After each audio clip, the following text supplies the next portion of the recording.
दोस्तों, शिक्षा के बिना जीवन को व्यर्थ माना जाता है। आज भारत के किसी गांव में शायद ही आपको कोई ऐसा बच्चा मिलेगा जो कोई स्कूल या कॉलेज नहीं जाता हो। दोस्तों, जब शिक्षा की बात आती है तो हमारे मन में न केवल छात्र छात्राओं का ही विचार आता है, बल्कि हमारे मन में शिक्षक और शिक्षिका की भी विचार आते हैं।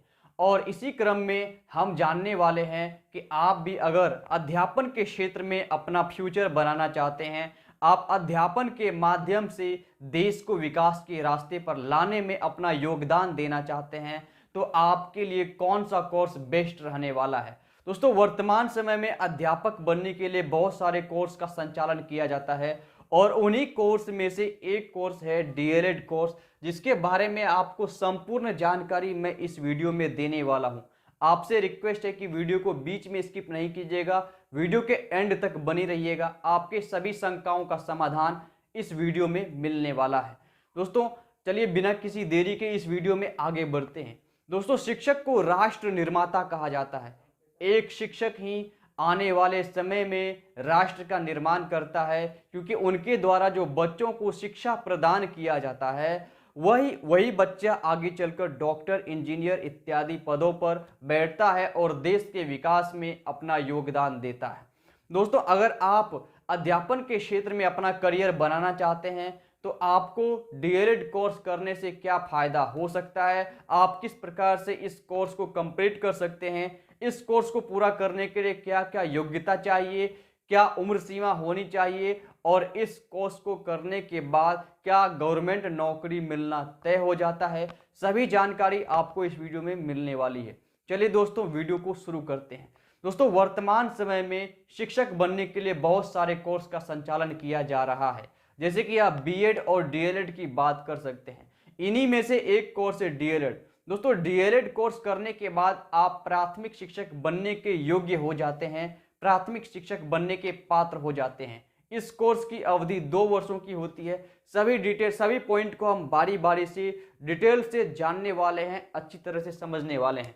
दोस्तों, सबसे पहले हम बात करेंगे कि डीएलएड क्या है। दोस्तों, डीएलएड एक ऐसा कोर्स है जिसको करने के बाद आप प्राथमिक शिक्षक बनने के पात्र हो जाते हैं। इस कोर्स को करने के बाद आप क्या हो जाते हैं, प्राथमिक शिक्षक बनने के योग्य हो जाते हैं। अगर कहीं भी प्राथमिक शिक्षक बहाली निकलती है, प्राथमिक शिक्षकों की बहाली निकलती है और आपने डीएलएड कोर्स कंप्लीट किया हुआ है तो आप उसके लिए एलिजिबल हो जाते हैं। दोस्तों, पहला पॉइंट तो आपको मैंने बता दिया कि डीएलएड क्या है, लेकिन आपको एक बात और मैं बताना चाहूँगा, वो है डीएलएड का full form.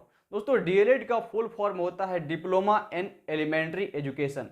Diploma in elementary education इसका फुल फॉर्म होता है। दोस्तों, अब बात करेंगे डीएलएड कोर्स की अवधि के बारे में।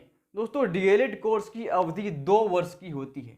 इस कोर्स की अवधि होती है 2 वर्ष की और 2 वर्ष में इस कोर्स को अलग अलग सेमेस्टर में बांटा जाता है।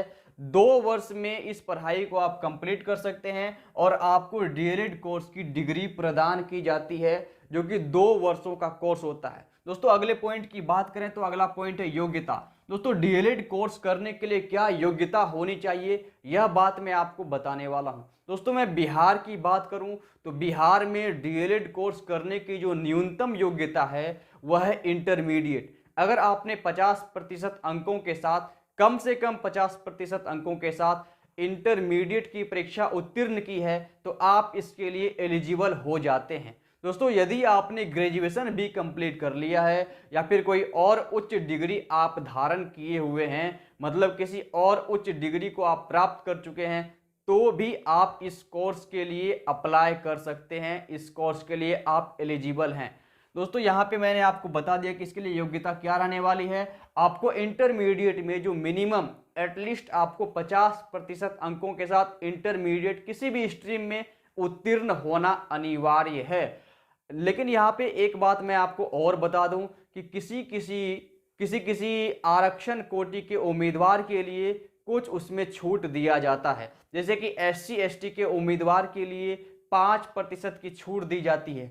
मतलब अगर सामान्य और ओबीसी वालों को 50% पे नामांकन लिया जा रहा है तो एससी एसटी वालों को 45% अंक इंटरमीडिएट में लाने पर उनका नामांकन हो जाता है। दोस्तों, ये बिहार की बात मैंने की है। अलग अलग राज्यों में इसके लिए अलग अलग नियम बनाए जाते हैं। मैंने यहाँ पे आपको योग्यता के बारे में बता दिया, फिर उम्र सीमा के बारे में बात करते हैं। दोस्तों, डीएलएड कोर्स को कंप्लीट करने के लिए या फिर इसमें नामांकन, इस कोर्स में दाखिला लेने के लिए जो उम्र सीमा है वह बिहार के लिए है न्यूनतम 17 वर्ष। न्यूनतम 17 वर्ष की उम्र सीमा है और अधिकतम उम्र सीमा इसमें नहीं बताई गई है।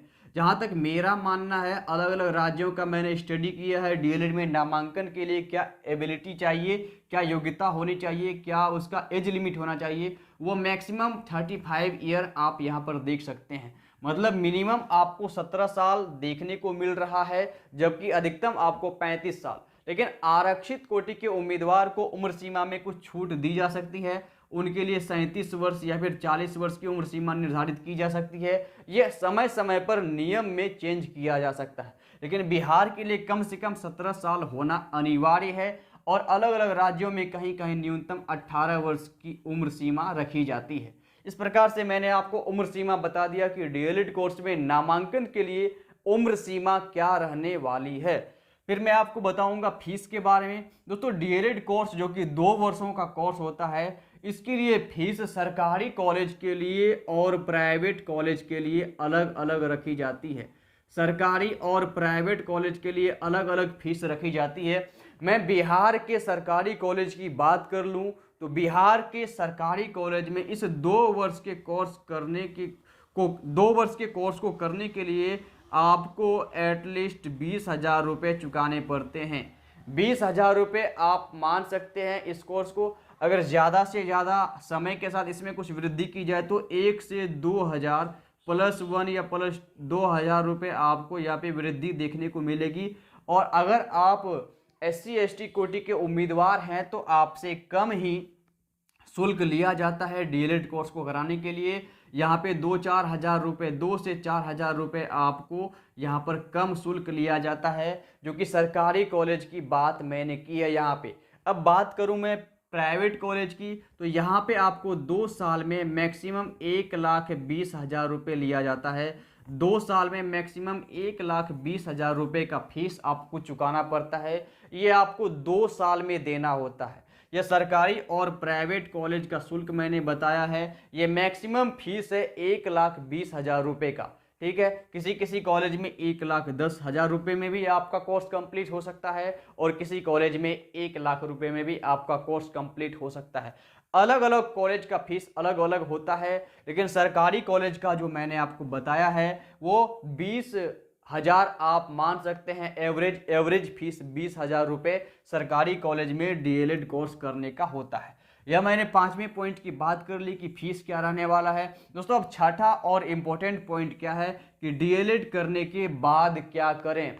डीएलएड आपने कंप्लीट कर लिया है, डीएलएड करने के बाद आपको क्या करना है। लेकिन इसके पहले एक और पॉइंट मैं जोड़ना चाहूँगा कि डीएलएड में नामांकन प्रक्रिया क्या होती है। दोस्तों, यह पॉइंट मिस हो गया था यहाँ पर, लेकिन मुझे याद आ गया तो मैं आपको बता देता हूँ कि डीएलएड में नामांकन का जो प्रोसेस होता है वह क्या होने वाला है। दोस्तों, मैं बिहार की बात करूं तो बिहार में डीएलएड का जो नामांकन प्रोसेस था, पहले उसका आधार था मेरिट। आपने इंटरमीडिएट में और मैट्रिक में जितने नंबर प्राप्त किए हैं उसके आधार पर, उसके उन दोनों नंबरों के आधार पर एवरेज निकाला जाता था और उस एवरेज अंक के आधार पर मेरिट लिस्ट तैयार किया जाता था। और सरकारी कॉलेज में अगर उस मेरिट लिस्ट में आपका नाम आ गया, यदि आपने अच्छे अंक प्राप्त किए हैं इंटरमीडिएट और मैट्रिक की परीक्षा में, तो आपका मेरिट लिस्ट में नाम आ जाता था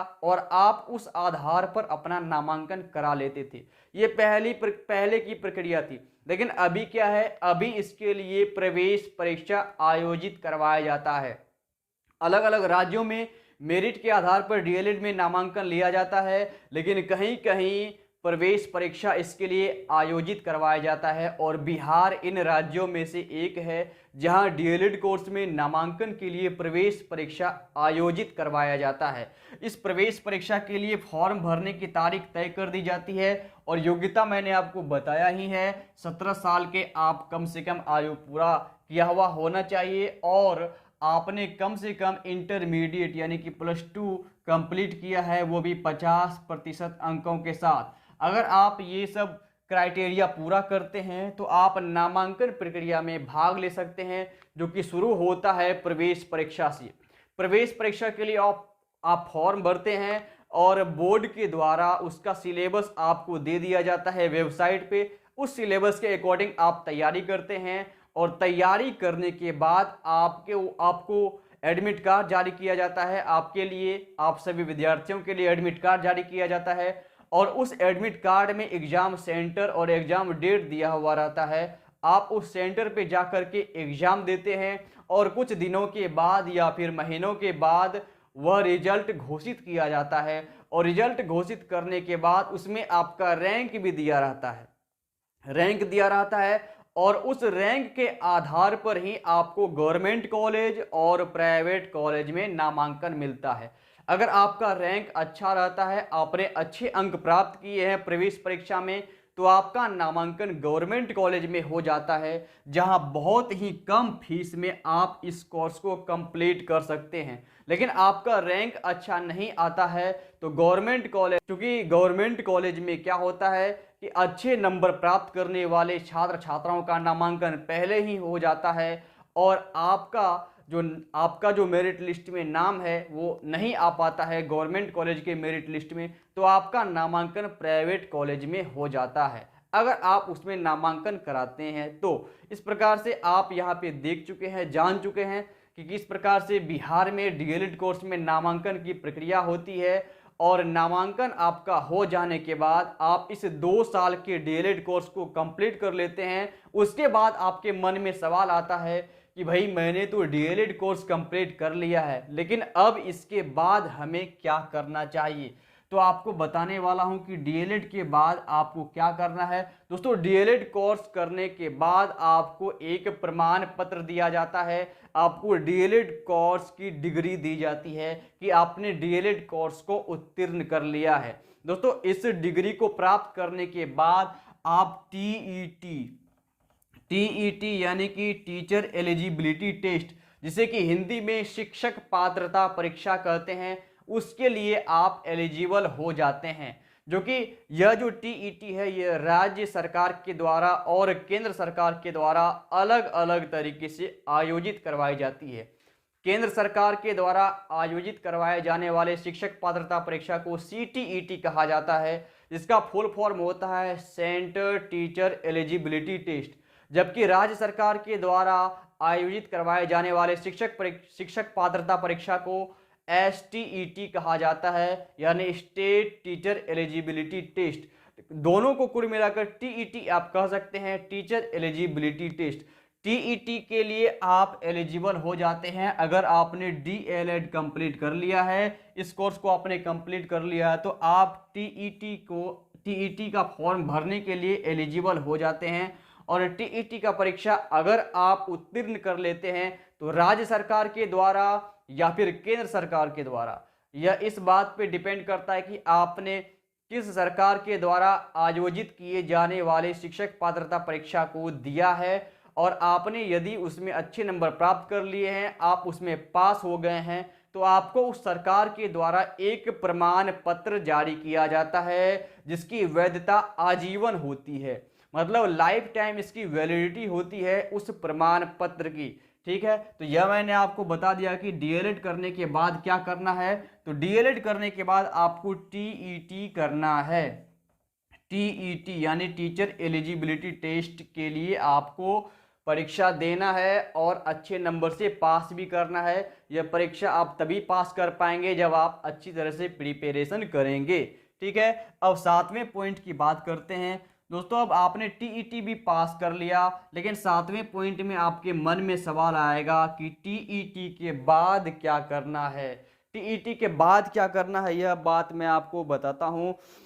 दोस्तों, टीईटी करने के बाद आपके पास जो प्रमाण पत्र मिलता है, जो कि राज्य सरकार या फिर केंद्र सरकार के द्वारा जारी किया जाता है। जब भी प्राथमिक शिक्षक की बहाली निकलती है, चाहे वो राज्य सरकार के द्वारा या फिर केंद्र सरकार के द्वारा निकाली जाती है, तो आप उस बहाली में फॉर्म भरने के लिए एलिजिबल हो जाते हैं। यदि आपने टीईटी परीक्षा को क्वालिफाई कर लिया है तो आप उस फॉर्म को भरने के लिए एलिजिबल हो जाते हैं, और उस फॉर्म को भरने के बाद आप परीक्षा देते हैं। परीक्षा देने के बाद क्या होता है, आप टीचर बन पाते हैं। दोस्तों टीईटी के बाद क्या करना है, टीईटी के बाद आपको राज्य सरकार के द्वारा या फिर केंद्र सरकार के द्वारा आयोजित करवाए जाने वाले प्राथमिक शिक्षक के परीक्षा की तैयारी करनी है। और यह समय समय पर नोटिफिकेशन निकाला जाता है अलग अलग राज्य सरकार के द्वारा। जैसे कि बिहार में अभी प्राथमिक शिक्षक की जो बहाली निकलती है, अभी जो निकल रही है, उसमें यह परीक्षा बीपीएससी के द्वारा आयोजित करवाई जाती है। उसी प्रकार से अलग अलग राज्यों में अलग अलग बोर्ड के माध्यम से यह परीक्षा आयोजित करवाई जाती है, और आप इस परीक्षा में बैठने के योग्य हो जाते हैं यदि आपने टीईटी कंप्लीट कर लिया है। तो टीईटी कंप्लीट करने के बाद आप केंद्र सरकार के द्वारा और राज्य सरकार के द्वारा आयोजित किए जाने वाली परीक्षा में बैठ सकते हैं। उसके लिए आप फॉर्म भर सकते हैं। यह तो 7वां पॉइंट मैंने आपको बता दिया। 8वें पॉइंट की बात करें, 8वां पॉइंट है केंद्र और राज्य की चयन प्रक्रिया। मतलब आपने डीएलएड भी कंप्लीट कर लिया है, टीईटी परीक्षा भी पास कर ली है, और आपने टीईटी परीक्षा पास करने के बाद फॉर्म भी भर दिया है, जो कि राज्य सरकार या फिर केंद्र सरकार के द्वारा फॉर्म निकाला गया था। लेकिन लास्ट पॉइंट क्या है, लास्ट पॉइंट है केंद्र और राज्य की चयन प्रक्रिया क्या होने वाली है। दोस्तों राज्य सरकार और केंद्र सरकार अलग अलग समय पे अपनी रिक्तियों के अनुसार बहाली निकालती है, जैसा कि मैंने आपको पहले ही वीडियो में बता दिया है।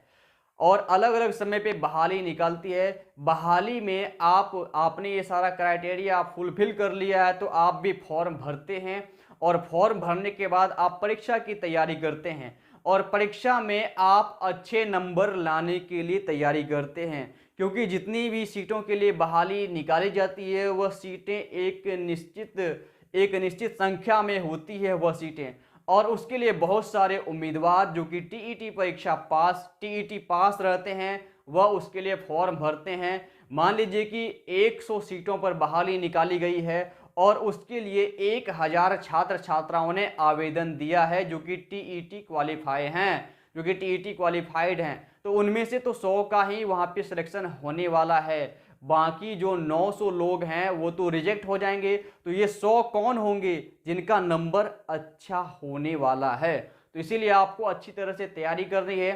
केंद्र सरकार और राज्य सरकार के द्वारा जो अलग अलग समय पे बहाली निकाली जाती है उसके लिए आपको अच्छी तरह से प्रिपरेशन करना होगा, एग्जाम में अच्छे मार्क्स लाना होगा, और आपके लाए गए उस मार्क्स के आधार पर ही मेरिट तय किया जाता है। और अलग अलग कैटेगरी में अलग अलग मेरिट उसका आधार बनाया जाता है। किसी किसी राज्य में किसी खास वर्ग को ज़्यादा आरक्षण दिया जाता है, और कहीं कहीं अलग अलग राज्य के लिए अलग अलग नियम का प्रावधान आपको देखने को मिलता है, अलग अलग प्रावधान देखने को मिलता है। तो उस आधार पर उसी छात्र छात्राओं को वरीयता दी जाती है जिनके नंबर अच्छे रहते हैं। जो अच्छे नंबर प्राप्त करते हैं उनका नाम मेरिट लिस्ट में आ जाता है, और मेरिट लिस्ट में नाम आने के बाद वह प्राथमिक शिक्षक के रूप में चयनित हो जाते हैं, और वह प्राथमिक स्कूल में अपना योगदान देना शुरू कर देते हैं, और उनके खाते में उनका वेतन आने लगता है। दोस्तों इस प्रकार से मैंने आपको बताया कि डीएलएड किस प्रकार से एक जॉब ओरिएंटेड कोर्स है। मतलब डीएलएड करने के बाद आप ना केवल सरकारी नौकरी प्राप्त कर सकते हैं, बल्कि आप प्राइवेट स्कूल में भी एज ए टीचर वहाँ पे काम कर सकते हैं, या फिर अपना कोई कोचिंग संस्थान भी खोल सकते हैं। अगर आप भी दोस्तों प्राइमरी टीचर बनना चाहते हैं तो डीएलएड कोर्स आपके लिए बेस्ट रहने वाला है। ये शिक्षा के क्षेत्र में आपके भविष्य को और उज्जवल करने के लिए पूरा योगदान देने वाला है यह डीएलएड कोर्स, और इसमें फीस बहुत कम लगने वाली है अन्य कोर्स के मुकाबले में। आपने डीएलएड कंप्लीट कर लिया है, टीईटी पास कर लिया है, तो राज्य सरकार के द्वारा या फिर केंद्र सरकार के द्वारा जब भी बहाली निकाली जाएगी आप उसके लिए एलिजिबल होंगे। और आपकी उम्र सीमा यहाँ पे मैंने मान लीजिए कि 35 वर्ष ही दी हुई है, तो 35 वर्ष तक में भी आप आसानी से गवर्नमेंट टीचर बन सकते हैं। दोस्तों हमारे बिहार में कहा भी जाता है कि देर सवेर शिक्षक की नौकरी लग ही जाती है। तो लेकिन उसके लिए आप ये जो क्राइटेरिया है जो मैंने आपको बताया, यह क्राइटेरिया आपके द्वारा फुलफिल किया जाना चाहिए। तभी आप प्राइमरी टीचर बनने के योग्य होंगे। दोस्तों, इस प्रकार से इस वीडियो में मैंने आपको संपूर्ण जानकारी देने की हर संभव कोशिश की है। हमें उम्मीद है कि डीएलएड कोर्स से जुड़ा हुआ कोई भी प्रश्न आपके मन में नहीं रहा होगा। फिर भी आपके मन में कोई प्रश्न रहता है तो आप निश्चित रूप से कमेंट बॉक्स में अपने सवाल पूछ सकते हैं। हमारी ओर से आपके कमेंट का रिप्लाई जरूर दिया जाएगा। दोस्तों, वीडियो को लास्ट तक देखने के लिए आपका बहुत बहुत शुक्रिया। एक रिक्वेस्ट आपसे करना चाहूँगा कि अभी तक हमारे चैनल को आपने सब्सक्राइब नहीं किया तो प्लीज़ हमारे चैनल को सब्सक्राइब कर दीजिएगा, बेल आइकन को भी दबा दीजिएगा। इस तरह के और भी वीडियोज़ पाने के लिए इस वीडियो को अपने दोस्तों के साथ ज़्यादा से ज़्यादा शेयर जरूर कीजिएगा। फिर मिलेंगे एक नई वीडियो में एक नई जानकारी के साथ। तब तक के लिए जय हिंद, वंदे मातरम।